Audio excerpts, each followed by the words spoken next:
director ejecutivo desde 2014. Fundó y dirige Agape Consulting, una consultora especializada en guiar a las empresas en procesos de transformación y cambio cultural. Actualmente, la empresa cuenta con un equipo de 20 personas y ha trabajado con más de 125 clientes en 24 proyectos exitosos. Con ustedes, Oriol Martín.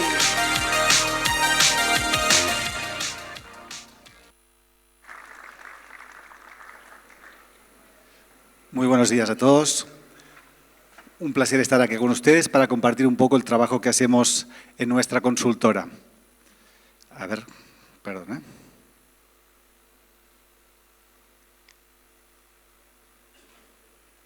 ¿No funciona? Ahí. Bueno, la presentación un poco ya la han hecho los compañeros, pero básicamente lo que yo quería era presentarme. A nivel profesional soy economista, tengo 2 posgrados, uno en recursos humanos y uno en marketing. Los cargos que he ocupado en mi carrera profesional han sido gerente administrativo, gerente de recursos humanos, gerente comercial y después 2 veces gerente general y CEO de un grupo de empresas, de 14 empresas. Me trajo acá, llevo 17 años acá en el país, en el Paraguay. Me trajo la gente del grupo AZ de Sucolillo para dirigir una de sus empresas que tenía temas operacionales, económicos y financieros. Una vez resolvimos esos temas, me contrató el grupo Luminotecnia, donde estuvimos trabajando 3 años como CEO y 1 año más para reemplazar, o sea, para formar a la persona que me iba a reemplazar a mí. Ahora sí tengo el apoyo aquí, gracias. 30 años de carrera, he tenido un tercio del tiempo lo he tenido en empresa multinacional, un tercio en la empresa familiar y un tercio en mi consultora, ¿verdad? Hace años que perdemos plata y pareciera que no nos importa. Miramos más al pasado que al futuro.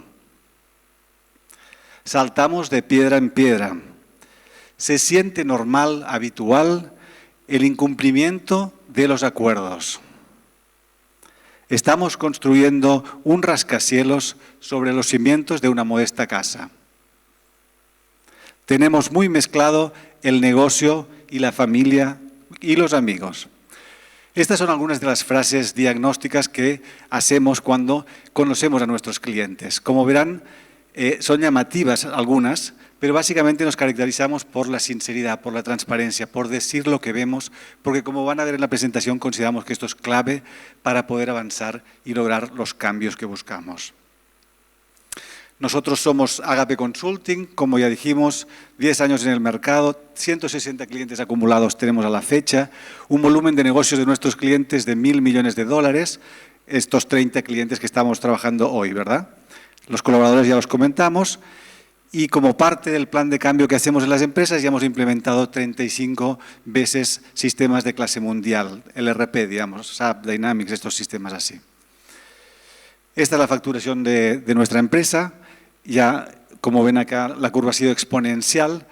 Pasamos de $66.000 el primer año al quinto año 500.000 de facturación y el millón 3 años después. Y venimos repitiendo 3 años seguidos. ¿Por qué nos hemos parado ahí? Justamente porque también nosotros queremos trabajar en el cambio cultural de nuestra propia empresa. Estos son algunos de nuestros clientes.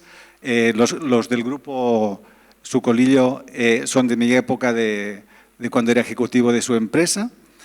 Pero bueno, son 20 botones de muestra de los 160 clientes con los que hemos trabajado y estamos trabajando nosotros. Esta es la facturación de algunos de nuestros clientes actuales. Tenemos clientes de $300 millones hasta $1 millón, 500.000. El tamaño no nos importa. Básicamente lo que hacemos es acompañar a las empresas familiares para que puedan pasar, podríamos decir, del bahí o de la gestión bahí a las mejores prácticas que tiene una multinacional. Este es nuestro objetivo. Los rubros en los que trabajamos son los que pueden ver acá atrás. El top 10 de los rubros con los que hemos trabajado. Hay más, perdón. Acá está. Estos son los rubros en los que hemos trabajado. Y bueno, lo que queremos hacer hoy es hablar del cambio, dijimos, del cambio en las empresas. Básicamente voy a darles unas pinceladas de lo que vemos todos los días en las empresas, en estas 160 empresas, que es una linda muestra de empresas paraguayas, ¿verdad? Y de lindos tamaños, como vimos, desde 300 millones hasta startups también, ¿no? La presentación no quiere ser teórica, va a ser bien empírica. Voy a dar ejemplos y, por supuesto, los ejemplos de estas empresas que van a ser, en este caso, anónimas, los voy a dar con el mayor de los respetos y admiración por nuestros queridos empresarios. Sabemos lo duro que es la vida del empresario, lo solitaria que es, la cantidad de temas que tiene en el día a día. Entonces, lo que queremos hacer hoy es tomar los ejemplos de nuestras empresas, clientes, por si les puedan servir a ustedes en este día. Pero digo, con el mayor de los respetos y admiración. ¿Por qué hablamos de cambio? ¿Por qué sentimos que es tan importante el cambio? En primer lugar, lo hablaron acá en la sesión anterior, ¿no?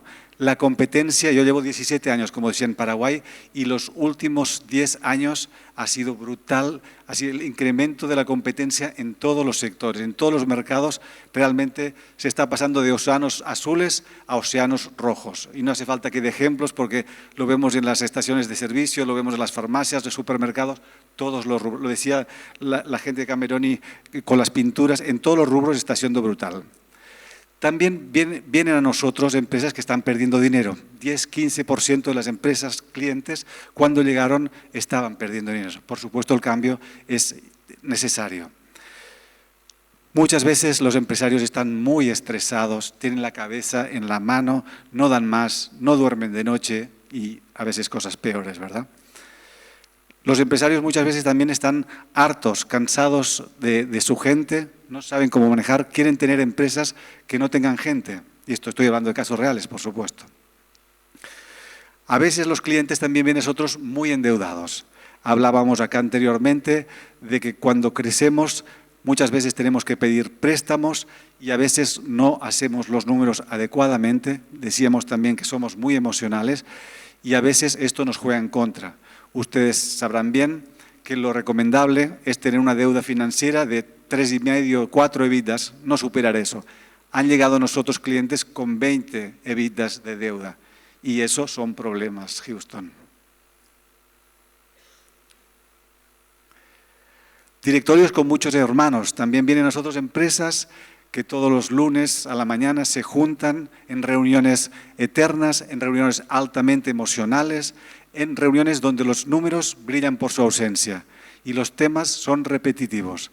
Siempre tocamos los mismos temas y nos cuesta pasar la página para tocar temas nuevos. Otras empresas vienen a nosotros porque están buscando el gobierno corporativo. Hablaban acá del protocolo familiar, los acuerdos de accionistas, los estatutos, pero hay que trabajar, además de estos documentos que son fundamentales, muchos otros temas para lograr el gobierno corporativo. Y algunas son las menos, algunas empresas están bien y quieren estar mejor. ¿Cómo se llega a estos lugares que describíamos, ¿no? De estar perdiendo dinero, de estar hiperendeudados, de estar súper estresados? El primer punto para mí es que estamos muy enfocados en el crecimiento y poco en el ordenamiento. Es bueno estar enfocados en el crecimiento, por supuesto. Lo que pasa es que hay veces que el crecimiento es tan alevoso, es tan exponencial, que llegamos a tener, como ponía en la filmina anterior, un rascacielos con unos cimientos de una modesta casa. Y ahí tenemos grandes problemas. Empiezan a sacudirse las raíces de las que también hablaban los colegas aquí hace un rato, ¿verdad? Nuestras empresas suelen ser dueño dependientes, César dependientes, Rubén dependientes, y normalmente tenemos gente, o a veces tenemos gente de mucha confianza, pero que por ahí no están tan formados en lo profesional. Hablo de temas generales, ¿verdad? Hablo de muchas de las cosas que vemos. No tenemos clara nuestra propuesta de valor, muchas veces la estrategia no está escrita y el directorio ya comentamos cómo andaba, ¿verdad?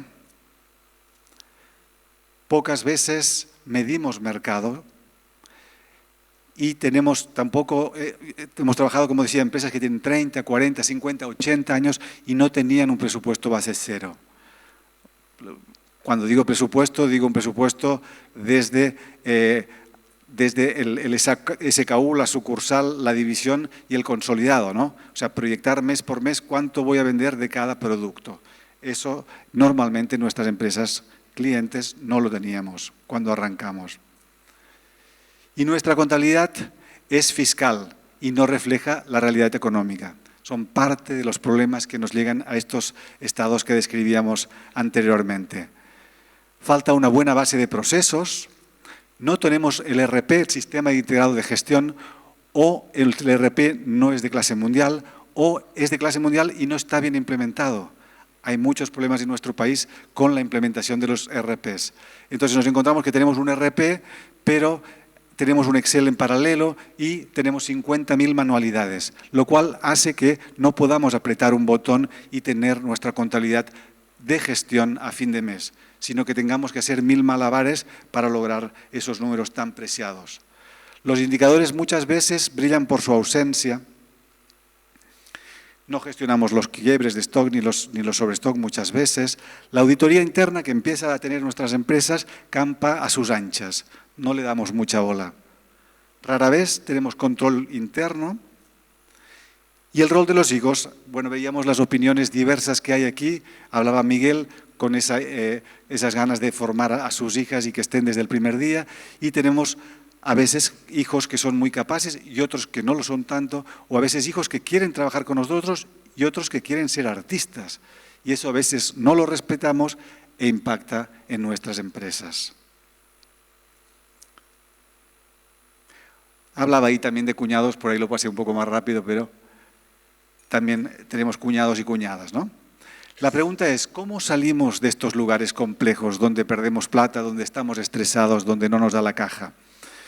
Y yo siempre pongo un ejemplo de, bueno, aquí en Paraguay que gusta mucho el rally, es como si fuéramos con este autazo acá por las sierras de Córdoba, con un precipicio al lado, y en el interín que vamos haciendo curvas a 80, 120 kilómetros por hora, tenemos que hacer chapa y pintura al auto, tenemos que cambiar las ruedas, cambiar el parabrisas. Tan difícil como eso es lo que tenemos que hacer cuando planteamos un cambio cultural en una empresa. Una empresa que ya tiene 30, 50, 10, 5 años y queremos tratar de pasar del, como digo yo, del bahí a las prácticas de la multinacional. Y de vuelta, el bahí lo digo con el mayor de los respetos. Son empresas que ganan mucho dinero, son empresas que crecen, son empresas que referentes de mercado con un share impresionante, ¿vale?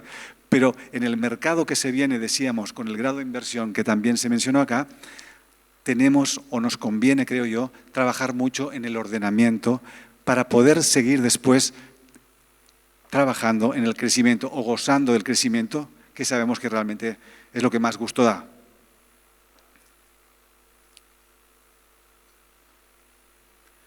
Bueno, el salto, a ver, perdón un segundo, a ver, esto se desordena, aquí está.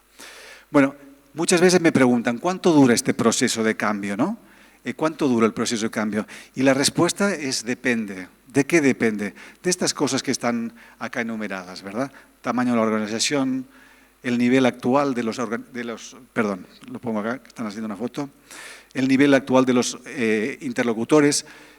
Don Ricardo Cameroni hablaba de la flexibilidad, la capacidad de escucha, él hablaba de la humildad, de la tolerancia. Esto para mí es muy importante, ¿no?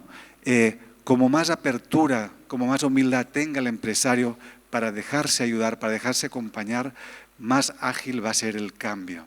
Por supuesto, la rapidez en la toma de decisiones, ¿no?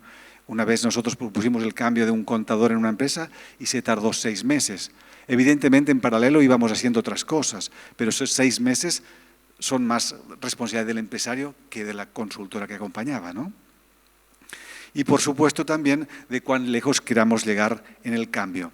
Tema importante y también salió aquí antes, el tiempo se mide en años, rara vez en meses. En empresas más chicas quizás podemos hablar de meses, pero si queremos iniciar un cambio cultural, nos tenemos que plantear un cambio que va a llevar años, que va a ser lento, va a ser doloroso, pero que realmente vale la pena y que creo que está empezando a ser ya la única opción que nos queda. Con el incremento de la competencia, con el grado de inversión, muchas empresas de Uruguay están viniendo, de Argentina, de Bolivia, con lo cual se va a poner mucho más divertido todo y nos conviene ponernos bien al día.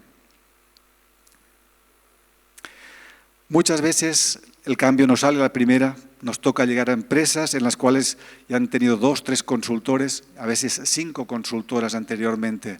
No es fácil, como que trastabillamos, etc. Además, el mercado laboral del Paraguay está muy duro.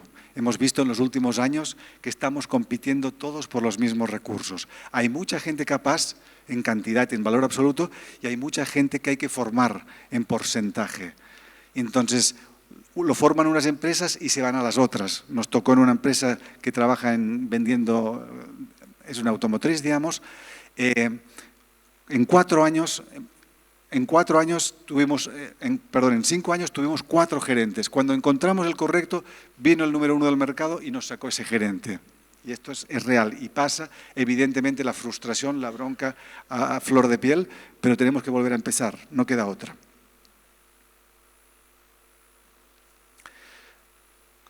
Dijimos que hablábamos hoy de cambio y de cultura, ¿no? Cultura, se habla mucho de la cultura empresarial. Yo les quería utilizar una definición de Wayne Brockbank, un académico norteamericano, amigo de Dave Bullrich, y él habla de 5 puntos que son los claves en una cultura, ¿no?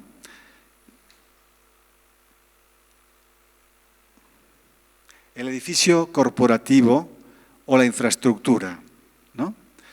Me olvidé decir, estos 5 puntos que vamos a ver son los factores críticos que él encontró en un estudio muy grande que hizo de las 500 empresas más grandes de los Estados Unidos, que él consideraba que eran culturas altamente exitosas.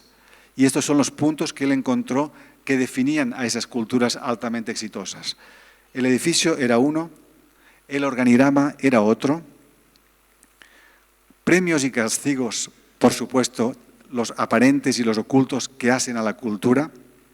Y, por supuesto, el liderazgo, ¿no? El liderazgo es el gran formador de una cultura empresarial, sea exitosa o no.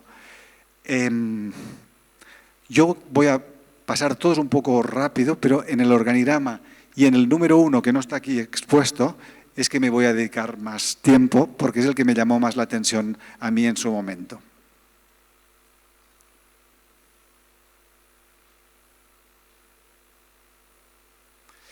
Bueno, muy rápidamente, este formato de edificio corporativo es muy distinto a este. Cae de maduro que el de la izquierda es una cultura que tiene más barreras, que va a tener más problemas de comunicación, y el de la derecha va a ser algo mucho más ágil. Organigrama, que era el número 4 en importancia para definir una cultura empresarial.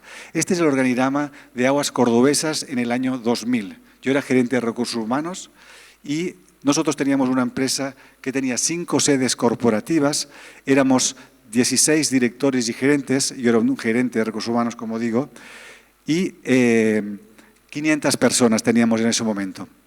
Considerábamos que íbamos a unos 90 kilómetros por hora. Se venía el año 2001, ustedes saben que ahí explotó todo en Argentina, pero todo mal, digamos, y el gerente general que teníamos, que era una persona muy capaz, se anticipó, supo ver que se venían mal dadas y hizo un plan de cambio que lo focalizó principalmente en pasar de 5 sedes a una sede, ¿no? Ahí lo vamos a ver.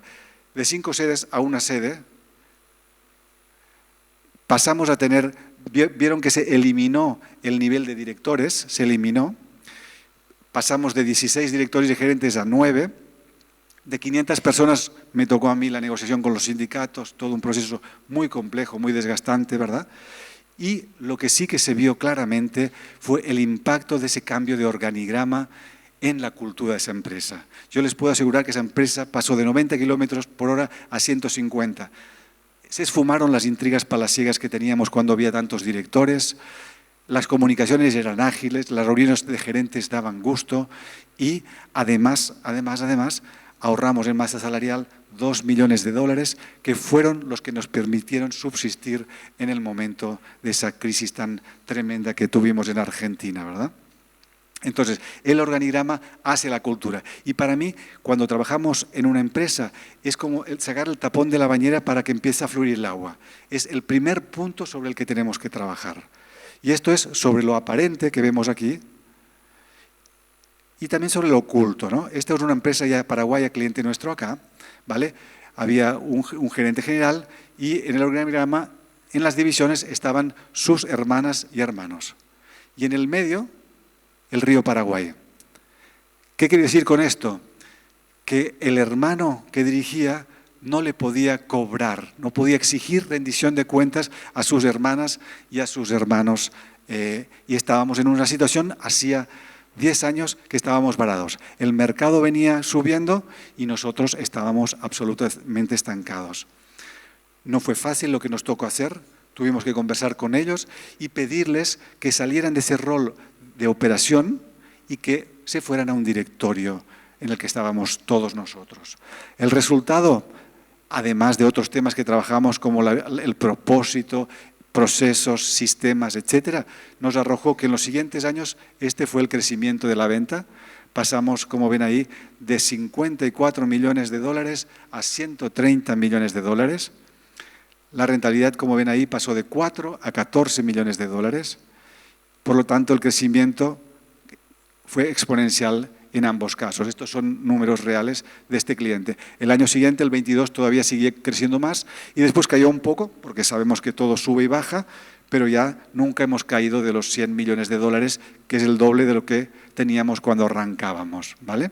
Muy importante el organigrama. En ese momento atacamos, era difícil. El dueño, en su momento, el presidente me dijo: Uriol, vos viniste a hablar de lo que a mí me costaba hablar y me ayudaste a hacer lo que convenía hacer. Y así nos fue a nivel empresario. Un caso más de organigrama que les dije que le voy a dar mucha importancia hoy porque creo que es el tema que nos cuesta más y que es crucial. Esta es una empresa también paraguaya en la cual vemos aquí el organigrama formal que tenía esta empresa en su momento. Pero ¿por qué hablo de lo oculto y de lo aparente? Porque lo oculto era este organigrama que tenéis acá al lado, ¿vale? Como podéis ver, había 5 hermanos y hermanas, ¿sí? En los dos están. Lo que pasa es que en el segundo, en lo oculto, lo que pasaba es que había una hermana y un hermano que eran súper poderosos.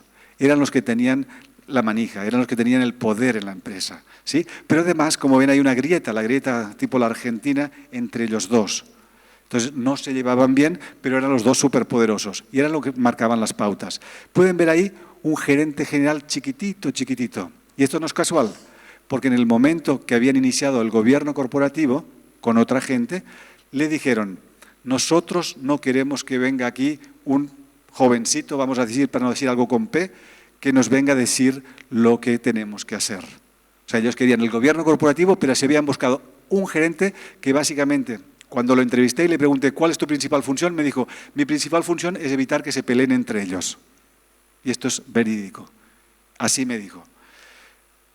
Ven que hay una gerente comercial ahí también súper poderosa que se paseaba por la cabeza de los dueños, con lo cual estaba, como todo ese organigrama, muy desencajado. No fue fácil y después os voy a contar un poco más de esto si nos da el tiempo, porque es muy interesante. Premios y castigos, los paso así rapidito, porque creo que es un tema que tiene mucha lógica, y también lo mismo vamos a hacer con el liderazgo. A mí sí quería acá marcar, digamos, de esta definición de Cousins y de Posner que me gusta, ¿no? El liderazgo para mí tiene que ser desafiador de procesos, ¿no?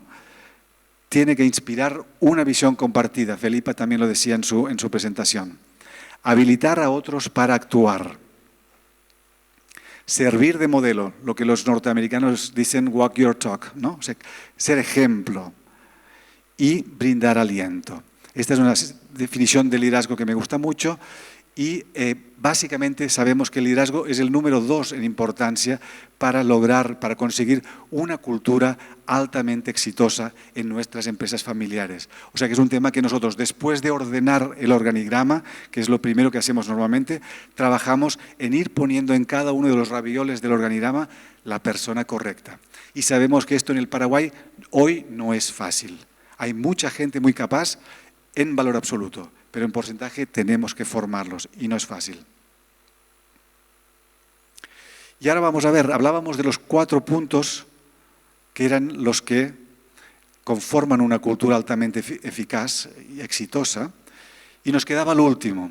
Y este es el que cuando hice este curso el que más me sorprendió fue el primero, contacto con la realidad.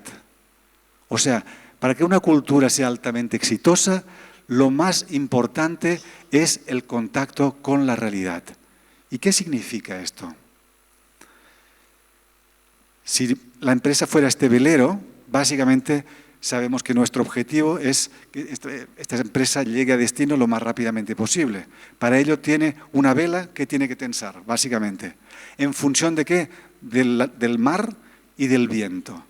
¿Sí?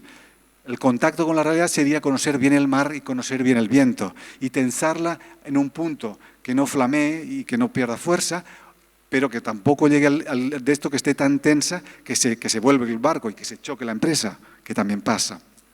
Bien, ¿cuál es el principal tema que tenemos en nuestras empresas que no nos permite estar en contacto con la realidad? Que no estamos en el presente, digamos. Muchas veces estamos en el pasado, llorando por las malas cosas que hemos vivido en años anteriores, personal o familiarmente, y otras veces estamos añorando el pasado como que todo tiempo pasado fue mejor. Y esta es la realidad en muchas de nuestras empresas. ¿Por qué tampoco estamos en el presente? Porque muchas veces estamos en el futuro, con temor al futuro, ¿no? Con miedo al porvenir. U otras veces ensoñados en fantasías que finalmente hacen que nuestras empresas quiebren, y también lo hemos visto. Entonces es muy importante estar enfocados y tratando de estar siempre en contacto con la realidad para que después el liderazgo, los premios y castigos, el organigrama y el edificio sean lo siguiente, pero lo fundamental es el contacto con la realidad. Y aquí les quiero dar algunos ejemplos de a qué me refiero con el contacto con la realidad. Mirar el mercado, la mirada de mercado, ¿no? La mirada de nuestros números internos, la mirada sobre nuestros hijos, la mirada sobre nosotros mismos y también sobre nuestros colaboradores. Mercado, esta empresa que les mostraba yo hoy, que facturaba 50 millones de dólares, le pregunté al dueño cuando llegué, digo, ¿cuál es el tamaño de tu mercado? Y él me dijo, bueno, mi empresa factura 50 palos verdes. Digo, sí, ¿cuál es el tamaño de tu mercado? Y no tenía claro que su mercado, que está compuesto por distintas divisiones, era de 1.000 millones SIF, 1.000 millones de dólares SIF. Hoy lo tiene muy claro, hoy sabe muy bien que nuestro share de mercado en ese momento era un 2% y sabe también que hoy es el 6%. Pero no solo sabe el share del mercado global, sino sabe el de cada una de sus divisiones y sabe el share de mercado de cada uno de los productos en los que compite y con quién compite. El contacto con la realidad de esa empresa cambió radicalmente y esta empresa hoy es mucho más exitosa por ende. Números internos.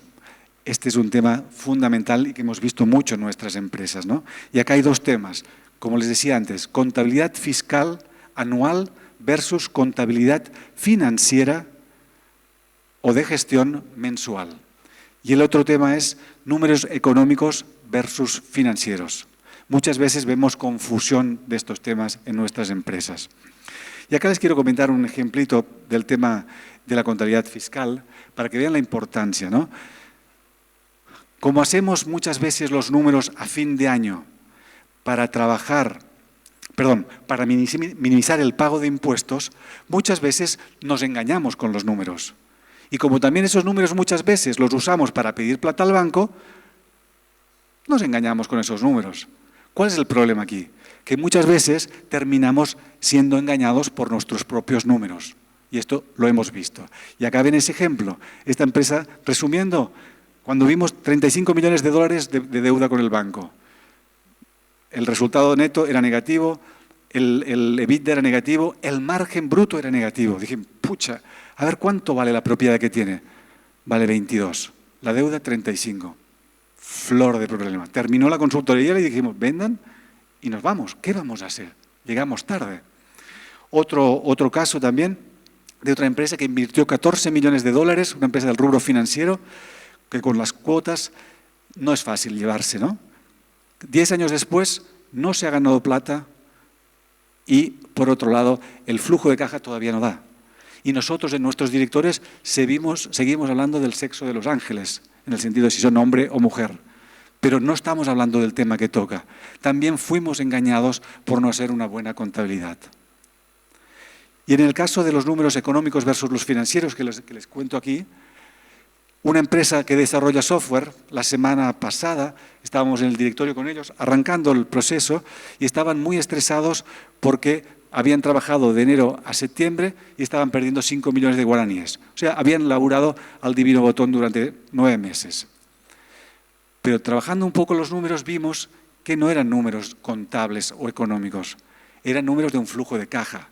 O sea, les faltaba caja, pero el resultado real es que estaban ganando 1.000 millones de guaraníes. No lo sabían. Evidentemente se fueron muy contentos de la reunión, pero es una lástima que hayan pasado 9 meses estresados por esos números, porque con estos números pueden ir al banco, llamar y en un toque les dan la plata que les hace falta porque les da de sobras. ¿Vale? De vuelta, contacto con la realidad. Fundamental para no estresarnos a veces con temas que no corresponden, o para sí estresarnos con los que veíamos más arriba, que sí corresponden, ¿no? Tema hijos es un tema sensible y globalmente lo que quiero decir acá, primero sepamos qué quieren hacer nuestros hijos, porque a veces los hay que son artistas y se van a Europa y quieren pintar y les cortamos las piernas, nos vamos, los buscamos y los traemos de vuelta. Esto pasa, ¿vale? Segundo tema, veamos si son o no capaces. Y acá yo veo una diferencia. Segunda generación, primera generación. Segunda generación es más normal que vayan todos para adentro, ¿verdad?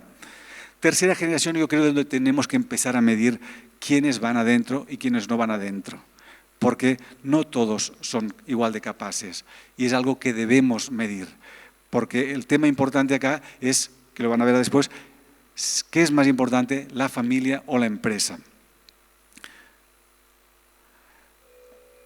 Bueno, aquí me llama para que me vaya. Pero bueno, básicamente, bueno, ¿qué es más importante, la familia? Voy a terminar con esto si acaso, entonces. ¿Qué es más importante, la empresa o la familia? Yo me acuerdo con un ex cliente mío, muy querido, siempre teníamos esta discusión. Y él siempre decía, lo más importante es la empresa. Y lo justificaba diciendo, hay que cuidar la empresa, hay que poner a la mejor gente en la empresa, hay que asegurar que la empresa dé plata. ¿Por qué? Porque en realidad la empresa es la que mantiene la familia, que es la más importante. Pero no podemos sacrificar a la empresa por la familia, aunque la familia sea la más importante. Debemos cuidar la empresa y muchas veces, por la falta del contacto con la realidad que tenemos, no lo hacemos. Así que yo les aliento en este momento a decir sí básicamente a la realidad que tenemos enfrente, sí al cambio, sí a lo que está pasando, sí al miedo que tengo de cambiar las cosas que tengo que cambiar, levantar la mano, pedir ayuda y con ayuda tratar de salir de la procrastinación de la cual también hablaba Felipa, ¿sí? Que normalmente nos absorbe o del ser más operativos que estratégicos que también nos limita y decirle así al cambio. Muchas gracias.